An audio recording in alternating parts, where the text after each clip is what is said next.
ഹൃദയത്തോട് ചേർത്ത് വെക്കാം. Bombay gold and diamonds. AI ക്യാമറകളുടെ പ്രവർത്തനത്തിലെ പ്രതിസന്ധിക്ക് പരിഹാരമാകുന്നു. ക്യാമറകളുടെ മേൽനോട്ട ചുമതലയുള്ള കെൽട്രോണിന് കുടിശ്ശിക തുക നൽകാൻ ധനവകുപ്പ് അനുമതിയായി. ആദ്യ 3 മാസത്തെ കരാർ തുകയായ 9,30,00,000 രൂപയാണ് അനുവദിക്കുന്നത്. പണം കൈമാറിക്കൊണ്ട് ഗതാഗത കമ്മീഷൻ ഉടൻ ഉത്തരവിറക്കും. കുടിശ്ശിക വർദ്ധിച്ചതോടെ AI ക്യാമറ കൺട്രോൾ റൂമുകളിലെ താൽക്കാലിക ജീവനക്കാരെ കെൽട്രോൺ കുറച്ചിരുന്നു.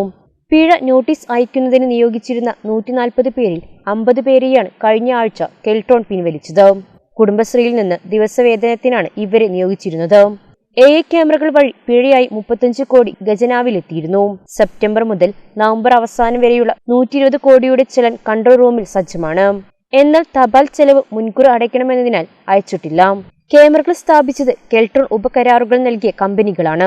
പ്രവർത്തനം വിലയിരുത്തി മോട്ടോർ വാഹന വകുപ്പ് തുക കൈമാറണം. പിഴ തുക നേരിട്ട് ട്രഷറിയിലേക്കാണ് പോകുന്നത്. മോട്ടോർ വാഹന വകുപ്പ് നൽകുന്ന റിപ്പോർട്ട് പ്രകാരമാണ് ധനവകുപ്പ് തുക അനുവദിക്കേണ്ടത്. ട്രഷറിയിലെ സാമ്പത്തിക പ്രതിസന്ധി കാരണമാണ് തുക അനുവദിക്കാൻ വൈകിയത്.